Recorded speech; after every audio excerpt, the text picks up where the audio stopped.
Alright, ladies and gentlemen, welcome back to the Salt Mines, a show where we study the human brain and psychology as people play one of the most competitive games out there. It's a real-time strategy game called StarCraft.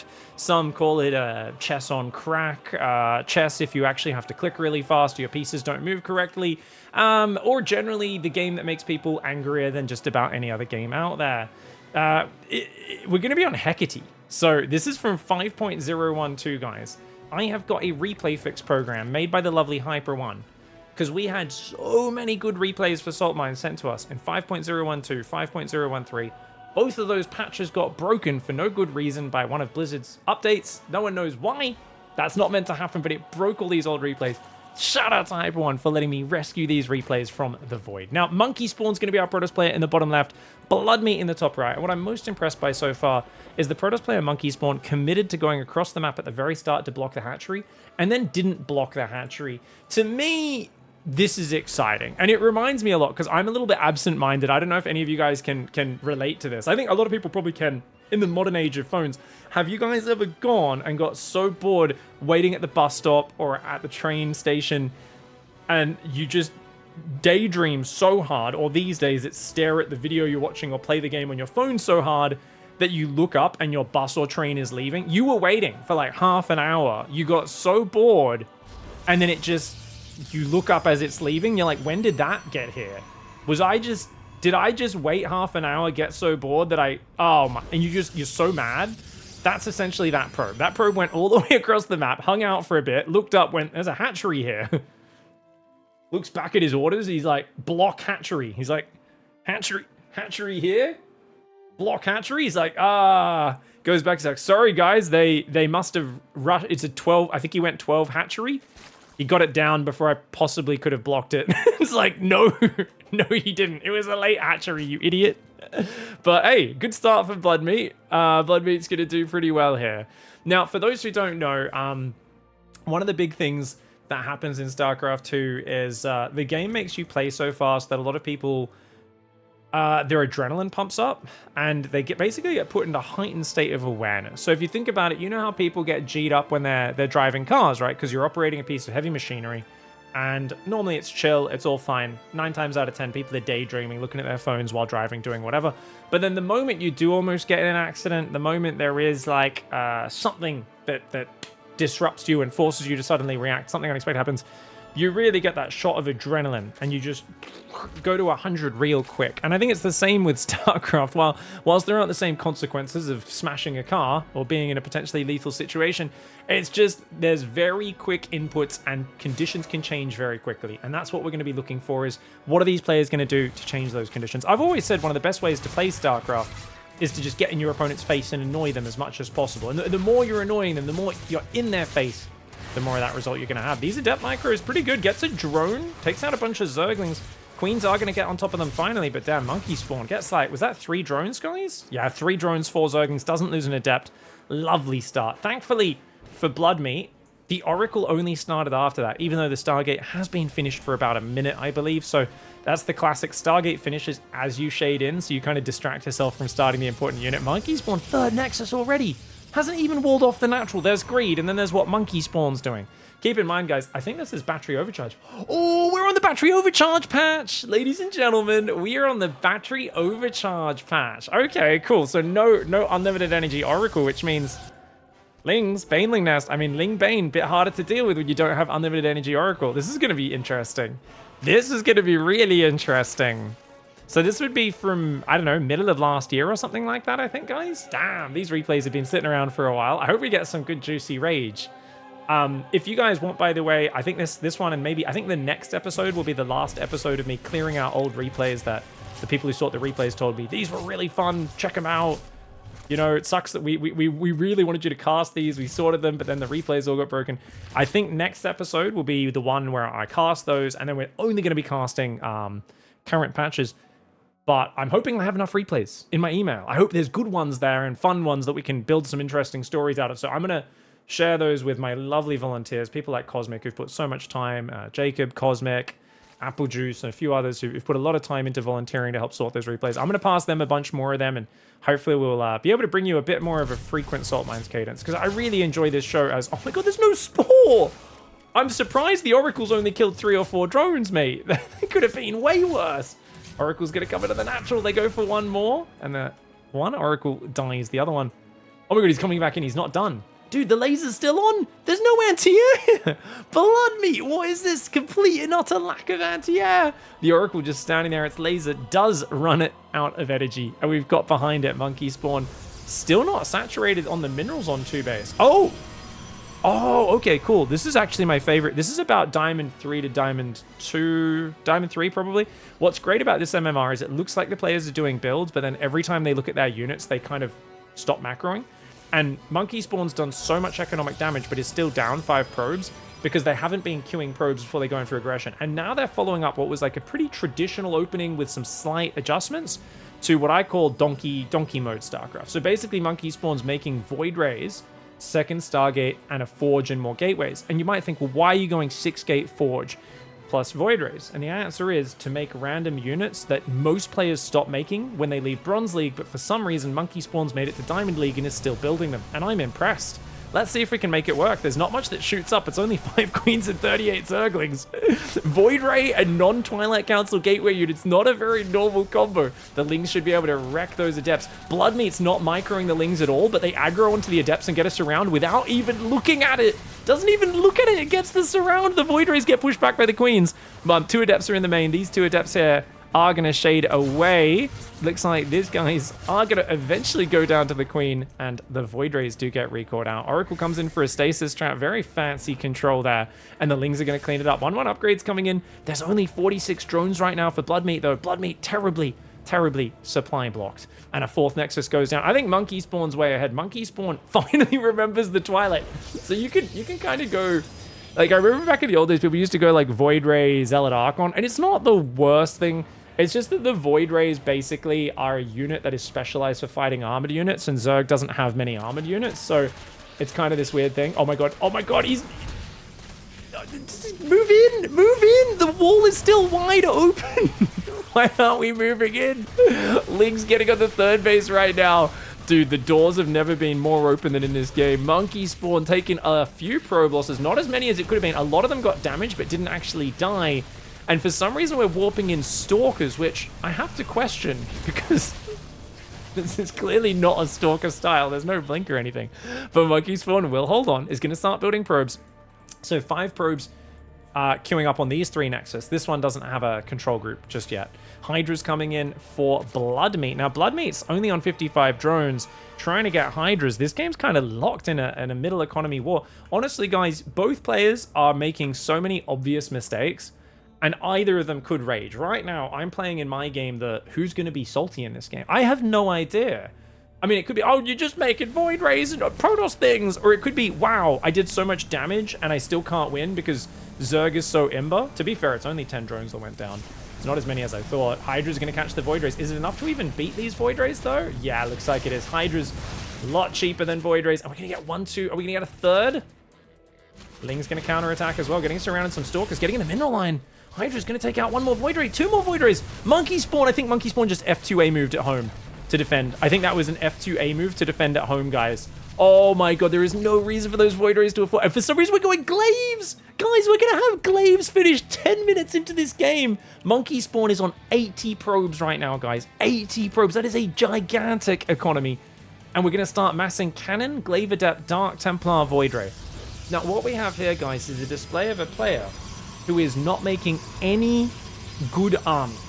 And this is actually a really common thing out there on the ladder. So let me do a little bit of quick coaching for you Protoss players. Guys, you know you can just make units that kill stuff. If you guys want to win as Protoss, past the early game, you want to transition into an army that's not garbage. And this is actually the #1 problem Protoss players have on the ladder, is they either just mass Stalkers, which are just one of the worst units in the game unless you've got sick micro, or they just make a random mix of early game units, and then they wonder why they lose. Like right now, you have unlimited money, and you just need to make good fighting units. Glaive Adepts are not good fighting units. They're a harassment unit. So what you really want to be doing here is you want to be going, Colossus would be great against this army, or just Storm Immortal Archon, the army every pro does every single game ever. But Monkey Spawn, rather than building cannons, is building 4 probes at a time in a game where they are already oversaturated on 4 base. They have idle workers all over the place. Idle worker there, 4 idle workers here. I mean, the shift clicking is. And now we're gonna shade into. Why are we shading into the paint lines? What am I looking at? Why are we building a nexus there? What are you doing? But you're so bad. You're so bad. Make a single Dark Templar. It defends this army. We're gonna make 1 immortal and 1 carrier. Oh my god. This player has negative understanding of StarCraft. Literally did pretty good harassment, but didn't macro behind it. And then just, rather than off of the Oracle Adept opening, could have built any good army and goes for double star Void Ray Glaive Adept Dark Templar. Doesn't build a single core unit, doesn't build a single fighting unit, and then complains, your shit is so effing fake. What? What does that even mean? Is it like one of those fake little plastic dog poos that we had as a kid? You guys remember the fake dog poo? I used to love the fake dog poo. Battery Overcharge and Dark Templar are going to try to defend here. Yeah, Dark Templar doing some decent damage, but I think we've already lost a bit too much. How many probes we lost? 57 so far as the Immortal pops out, walks to its death. Definitely the over-probing problem has been fixed there. Dude, this was so dumb. This is crazy because both players were like not playing amazingly, but you know, you fake little bitch, you don't even have a response for your OP insta army, huh? You Fajot. Okay, classic Fajot insult, guys. We're not surprised to see that one. People in the salt mines usually have pretty low emotional regulation, and they do like to go for that word. I always feel like for me, that's one of the words that just seems to have a fair amount of hate innately in it. I tried my best, says Bloodmeat. They're like, I tried my best. You know, they're trying to fight it with sourness, with sweetness. Now, they are still apparently not a F you for Joe. I love you so much. Wow, Insta Army. Wow, wow, wow, wow, wow, wow. Wow, wow, wow, wow, wow, wow. Guys, I didn't realize we had the guy from pitch meetings here. Idiot, dear Queen injects, you effing idiot. What? It's like you realize you had enough money to build an army, you just chose not to, right? Like, I love the guy who can warp in his units instantaneously wherever he needs them on the battlefield is going to complain about. He's like, but you instantly made... No, he built an army over several minutes. And what he did is he produced army monkeys. I know this is hard for you to understand. So what he did was he injected, and then he built Lings, and then he built Hydras, and then he made the Banes, and he made some more Hydras, some more Lings, and some Banes, and then he was thinking about maybe attacking soon, but you decided to shade 14 Adepts at 10 minutes into the middle of his Banelings like a 300 IQ genius.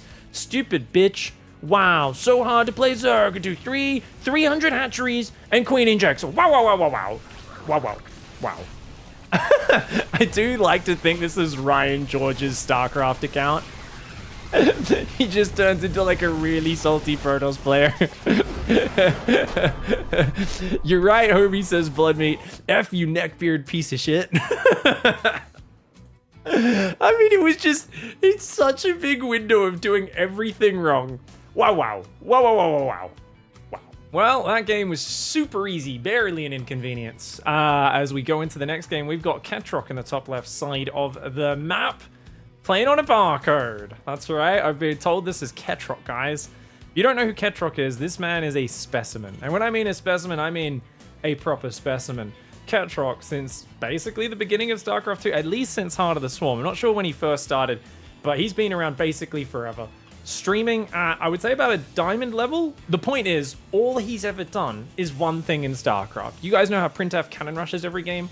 Well, Ketrock only ever builds planetary fortresses and ravens. He doesn't really do anything else. He just turtles, makes mass raven, and tries to win with it. In the old days, that meant he would just look for the big Seeker missile, right? He'd just be like, turtle, survive, and then land 50 Seeker missiles on their army, and then just get the highlight clip, and he's just there with like, he just looks so relaxed when he's playing. He's got a shit-eating grin on his face, and people absolutely hate playing against him. Now, his opponent is going to go for a triple barracks with 2 barracks proxied. What is this? What is this build? Barracks gas into 2nd and 3rd barracks proxied. What are you even going to build out of this, though? Are you going to go 2nd gas after the 3rd barracks? Oh, this player knows who it is. They've played before. You can tell they've played before. They're doing a weird build and they're typing. They're like, I'm not dying to your stupid Raven BS again. I'm going to get you this time. I'm going to get you with my barracks proxy. So you need a second gas if you want to build Reapers out of this, mate. Mate, you're going to need a... You can't support 3 barracks Reaper on 1 gas, mate. Mate. I think we might be seeing what I would refer to as a knee-jerk reactive rage build, where Yanes has probably lost a game to Ketrock recently, recognizes the barcode, recognizes the MMR of the account, they probably just played, and he said, I'm not going to let that happen again. I will cheese the heck out of you. But I don't think they've practiced this cheese before, because this build looks about as loose as... I'm going to avoid using that analogy. I'm going to rein it in. Already... I'm sure the players are going to be crude enough, guys. You could fill in the hole there. It's going to be pretty hard to fill because it's loose. Oh, geez, I can't stop. I'm sorry. Look, if the video gets demonetized, let's let it be on the players and the things they say, not the things I say, okay? All right? He's fully walled already. Look at this, guys. He didn't even scout. Ketrock didn't scout. You might be like, why didn't he scout? Guys, because he never wants to move out in the early game. He just wants to secure 2 bases, get his Marines in his bunkers, and then he wants to just build 4 gases. So he's gone gasless, double bunker into 4 gases. Hell no, it is you. You die now. Okay, so Yanes is realizing who he is. Maybe this wasn't meant to counter him. But dude, like Mass Reaper, what are you going to do? Run past the bunker? Maybe that's the play.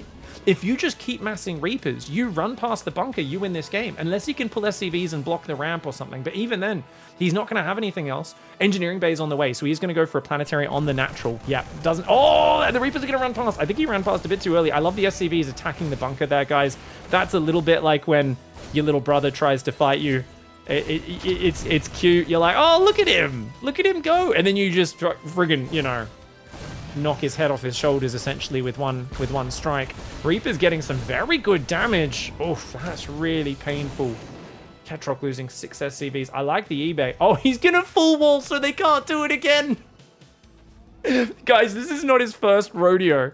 Ketrock has been rushed before. He's like, well, I have 0 mobility with just a few Marines and bunkers being my entire defense, so I'm gonna full wall. Who full wall teases? Who full wall offs in a TVT? F you.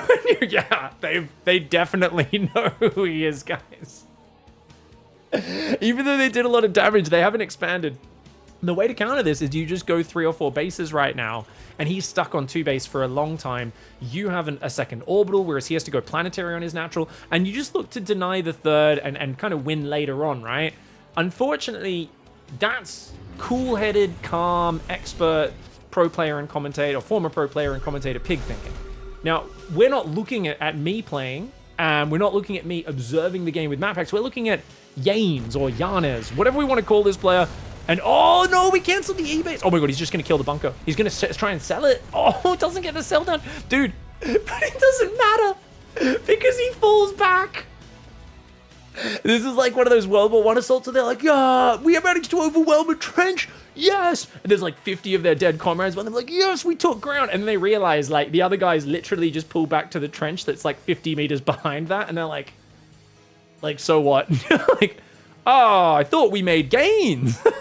No, you didn't. There's a planetary in a bunker there. You're not getting into this phase. Yeah. It's Ketrock. It's not about if he needs a planetary fortress. It's about the fact that he wants a planetary fortress. And who doesn't, guys? Who doesn't want to have 2 big girthy Ibex, twin Ibex cannons sitting on top of their expansion? That just feels good, man. So he's scanning right now. I don't know why you're scanning. You know he's going to make Ravens. He's never, like, literally, it's... You know, guys, sometimes when I'm commentating, like, Hero versus Dark, and they're like, will he do this, or won't he? Or Cyril's a bit predictable. He often does this. Will they counter it, or will he expect them to counter it, and maybe this game he'll randomize his play and punish them for blind countering? Yanes right now is scanning a guy who hasn't changed his build for over a decade. Not a single game where he's done anything except planetary fortresses and Ravens, and Yanes is like, I need to scan to see what he's doing. And I'm like, mate, you might not need to do that. Like, I think you need to hold the SCV key down and build 3 command centers right now because you're trailing on the economy, and that's gonna be a problem long term. That will be a problem. Then again, what mobile units do you have? Ravens are so bad these days, guys. They're not as good as they used to be. They don't have Seeker Missile. They have Interference Matrix that can stop mechanical units from fighting or doing anything. They can drop auto turrets, which are nowhere near as tanky or high damage as they used to be. They're still okay, but they're just not, you know, as tanky as they once were. Here we go. Tank Marine Drop's going to try to come in. He's going to drop in range of a bunker, which I've got to say is a decision that has been made. And the Reapers are going to jump in to join it. Oh, that's actually kind of cool. He busts a hole with the tank of Marines. I forgot the Reapers could get in here as well. And he's going to try and deny these command centers. This could be really big. I think, honestly, the auto turrets will go down so quickly here. Unless the SCVs are tanking. The auto turrets do some good damage. If he needs to get an auto turret on the tank, though, he's got to get rid of that tank. And those Reapers winning this fight. This is awkward. This is really awkward. He's going to have to go double. I don't think a single turret beats a tank, guys. I think it runs out just before the tank dies. Let's find out. No, an auto turret does kill a tank as long as it survives. Okay, good to know. So one auto turret does about 180 damage, I believe, guys. Maybe 160, something like that. Because the tank has, what, 175 life? So it must do about 180, 190 damage if it's left to its devices. Maybe 200 if it's versus something that doesn't have any armor. So the problem is they die so quickly before they can get that damage usually. Now, denying the mining in the main is great, but notice Yanas is not building SCVs at all. So Yanas follow-up does not exist, is massively supply blocked, not building command centers, not macroing, and is going for a corner base against a guy who's got Ravens, which is definitely a decision that's been made. He's focusing the tech labs because he's so afraid of the Ravens, he wants to stop him building them. The SCVs come back in here, the double auto turret arrests them, and Ketroc reclaims control of his main base. Now, he's got a barracks floating to the corner, which is, funnily enough, going to scout the command center. I don't know why. Guys, is he preparing for a potential base trade? Is that what that is? Why would you float a barracks to the corner? Is he literally preparing for a base trade already? He's like, well, sometimes my games end in a base trade, so I like to, at 7 minutes, float a barracks to the corner of the map, just in case we end up in a base trade at some point. I don't need to, in the heat of the moment, float a barracks to the corner of the map. He's legitimately preparing for if it's a base trade. This is part of his build. I cannot believe this. He doesn't see the command center, unfortunately, but it will eventually see the workers that are mining. Yana is still sieging the main base, gets in here, and he's going to start to take down this command center. Another one has to get canceled. Now, I'm surprised he's not floating. Oh, there we go. There we go, ladies and gentlemen. Look at that. He's made Neo Steel armor, which allows you to actually have more pickup space in command centers and bunkers. And he's going to go down and start floating out in expansion here, using it to drop the SCVs. Unfortunately, he doesn't have much to defend. Viking doing good damage. A Raven goes down. Command center is going to go down as well if he's not careful. He's trying to drop these auto turrets. Lots of auto turrets do go down, and they will kill a few units, but a great pullback. Look at the way Giannis baits all the turrets and just runs away. And he can come back a bit later. This is great play for him. Missile turret will take out the Viking, though, which is nice. Raven count still trying to build up. High sec auto tracking coming in. Remember, that gives +1 range to auto turrets, and planetary fortresses, guys. So there is synergy. Some people would say, why would you do this build? It's really bad. It has no synergy. It does have synergy. The same upgrade that gives +1 to the planetary fortress also gives +1 to auto turrets and missile turrets. And those are the 3 things that do damage for Ketroc in his build. He has 3 things that do damage, and they all benefit from the same upgrade. That's a build order. Auto turrets go down. The Marines are going to get gunned. Scan goes down again. Jan is like, what's he transitioning to? And he's like, oh, what's this unit? Oh, guys, he's building Ravens. Quick, I can prepare. I'm like, you knew that. You typed it in chat. You said F you, and you knew the moment you saw the bunker. Mate, why are you overthinking this? Also, why don't we have any workers? Why are we only on 47 workers? Why haven't we built like 3 command centers yet? What are you doing? He's making his own planetary fortress, which I guess can defend a decent number of auto turrets. And that's true. Tank's going to find this corner base. This is actually pretty hard for Ketroc. Ketroc's on 69 supply, which is a power supply, by the way, guys. Some people out there, you may have heard of the term like power bottom and stuff like that. Essentially, 69 supply is it's one of the best supplies you can possibly have. Oh, Ketroc mixing it up. He's building Widow Mines, guys. Widow Mines are actually a really good sort of ambush unit, especially when Marines are trying to stim on you. Anytime your opponent's running around the map like this, if you can start to put mines everywhere, it's an extra layer of douchebaggery that is going to really ruin their day. I really feel like Ketroc should be going for his economy rather than defending this, though. I think just keep preparing to buy time. He's going to try and jump forward. Wow, crazy engagement. But, dude, the planetary's fighting here. Engaging into the planetary is a wild choice right there for Giannis. Dude, Giannis, absolute mad lad. How many Ravens have died this game? Only 3. What? Has he only lost 3 Ravens this game? I guess, oh, that Makes it number 4. Marines running into planetary range again. Turrets take out the Vikings. There's only 2 tanks, which means the Ravens can clean this up now. Dude, he's going to be able to hold on to this base. This is proper high-level StarCraft right here, guys. And what's great, I really love this level of StarCraft because I always hear one of the most common complaints is, how do I deal with a mech player? How do I deal with someone who just turtles and makes planetaries everywhere? How do I deal with mass Raven? How do I deal with mass battlecruiser? Because there's always a lot of players who just kind of try to survive and get to some sort of army later on. And without fail, the answer is you recognize what was happening 4 or 5 minutes into the game, and then you didn't mass expand until 30 minutes into the game, right? Like, it's always the same answer to the situation. And it's always like, well, you had 1 siege tank and 6 Marines you were staring at when you could have been building 20 workers. You could have been, you know, doing all this sort of stuff. Cosmic says I should keep an eye on this planetary's kill count, apparently. Okay, all right. I mean, I think it's already killed like 30, but unfortunately I can't check it when it's queuing up SCVs, guys. I'll try to, I'll do this button and hide myself whenever I want to check certain stats. What about this one on the natural? Because he killed a few guys earlier as well on this one, didn't he? Anyways, it is what it is. Another attack coming forward. Yana is one of a one-track mine. Still no upgrades other than stim and shields. No engineering bay upgrades, no army upgrades. And look at the production. It's 3 barracks, 2 factories, 3 starports, guys. That is some drunk-as production. Why are we building ravens, by the way, guys? What? Why would you make ravens against this? This is so complicated. This is like the classic, like, you guys know how high-level players will always tell you, like, oh, just make more stuff and, like, just use your stuff better. But there'll always be the guys who will tell you, no, you need to build the most technical answer to every situation in a StarCraft game. Oh my god, the auto turrets come down! The tank Marine Viking trying to hold on. Dude, the Marines and the Vikings cleared it up. It's actually a good fight for Giannis, I think. Units lost time is still in favor of Ketrok because he throws a random auto turret down. You know what's crazy, guys? The tanks could literally just click on these turrets, but instead Giannis keeps letting him build them. Okay, that time he clicked on it. Click on it. Yeah, there we go. I'm like, you should not be letting him build turrets in tank range, mate, to clear your Vikings out. Here we go. Mass auto turret spam. He commits to it. Remember, they only have 100 hit points. These auto turrets, they don't have any armor. They clear the tanks. A lot of Marines go down.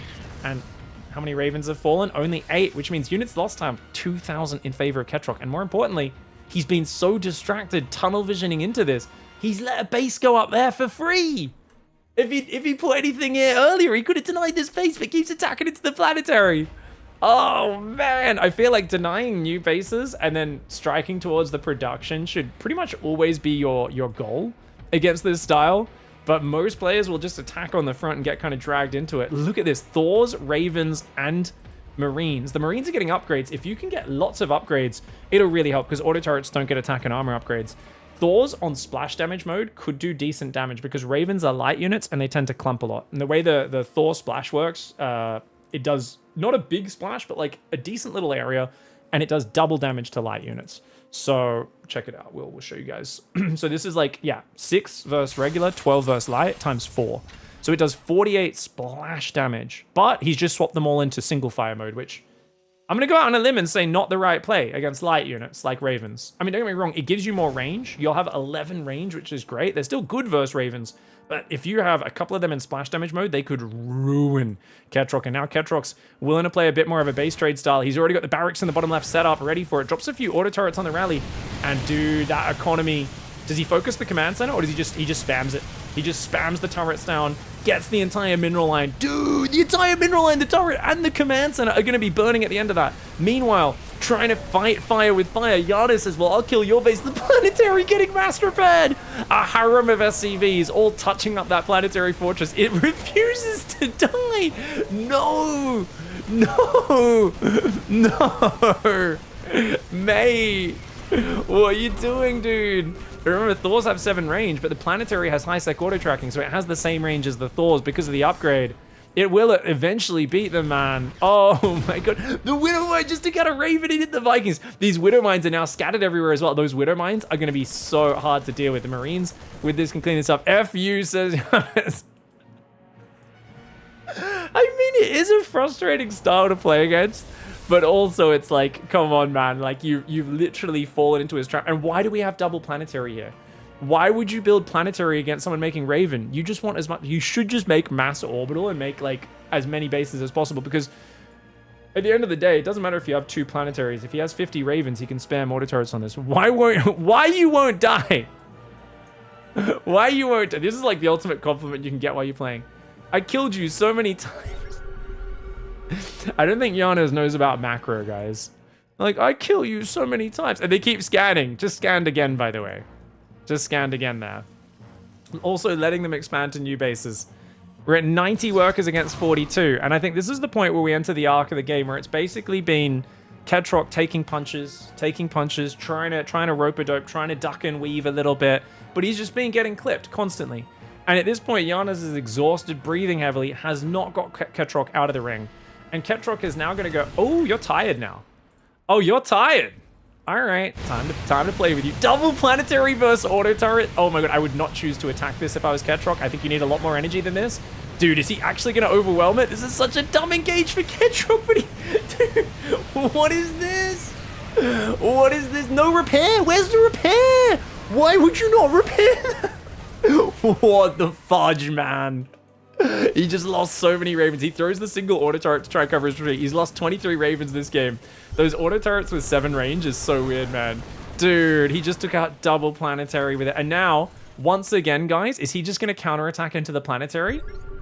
Giannis is like one of these players, like, I feel like Ketrock's playing classic Mongol tactics now, where he's like, they charge, and then they're like, oh, you guys are so scary and intimidating. Oh, we're running away. And the enemy are like, oh, they're running away. And then they just always chase into the trap, like every single time. The great thing about the old world, guys, is information didn't spread very quickly. You could use the same tactic over and over and over again. And people didn't figure out how to deal with it, you know? Oh, are we serious? Dude, are we serious right now? Are we actually going to headbutt into this planetary? Meanwhile, Ketrock, he flies around the backside. He's like, excuse me, sir. Have you heard about our Lord and Savior, the auto turret?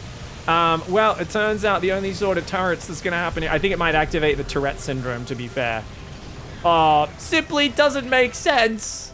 Simply doesn't make sense. I mean, yeah, if you've never played against someone who takes 5 bases and 93 SCVs and uses energy-only units before, yeah, it doesn't really make sense. These Widow Mines, by the way. GG and fuck. I love this line. That is poetry. It's not even fuck you. It's just GG and fuck. Holy shit, I hate you so much. I'm gonna get you again. I'm gonna F you up. I love that the fighting spirit's still there. I'm gonna F you up real nice, boy.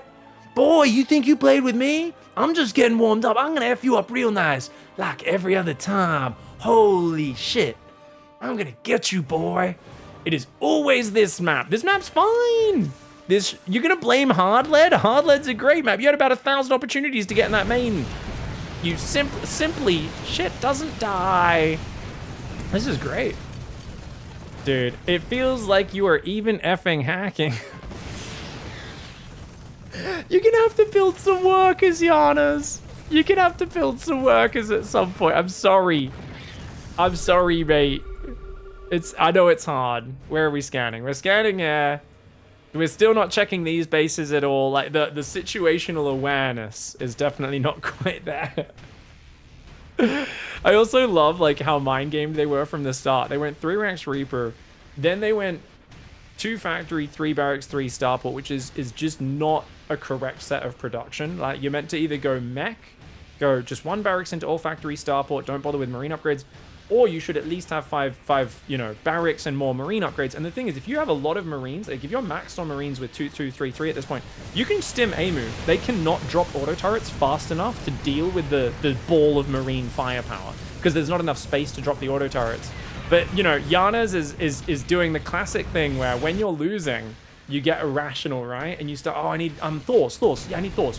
Oh, it's not working. Vikings. I need Vikings. Yeah. Oh, that didn't work either. Raven. I'll add a Raven. Raven counters Raven, right? Which technically it does if you're really good at casting interference matrix, but good luck doing that, man. And it's like, if you just committed really hard to like 1 or 2 of these things, you could actually get good enough to do it. The problem people have is when we get tilted on the ladder, people go, oh, what counters it? They try something, they do it very poorly, but they draw conclusions from bad execution. Are we going to attack another planetary man? By the way, this PF is on 53 kills, several of which are Thors, which is absolutely wild. And another orbital bites the dust. Ketrock right now has what I would probably refer to as a monumental stiffy. Watching his opponent run around outside of his fourth base like a headless chicken, you absolutely know that Ketrog's got a bit of rustlies up in his pants regions in the nethers. GG, mother trucker, says Yanas as they finally realize they've had enough of getting bullied. And they do tap out. All right, well, I hope you enjoyed that episode of the Salt Mines. If you guys run into unhinged lunatics on the ladder and you want to share your replays, don't forget to check out the link below in the description. While you're checking out that link and the information on how to submit, you'll also see a link to our Patreon page. And if you want to be very generous, like the kind souls here who are on our wall of bacon, please consider giving that one a click. Check out some of the cool perks and rewards like access to replay packs that you can gain access to by supporting the channel through the Patreon. And thank you so much for watching. We'll see you all next week with another episode of the Salt Mines. And we'll probably see you before then with some other content. Thanks for watching. Catch you guys next time. Goodbye and good night.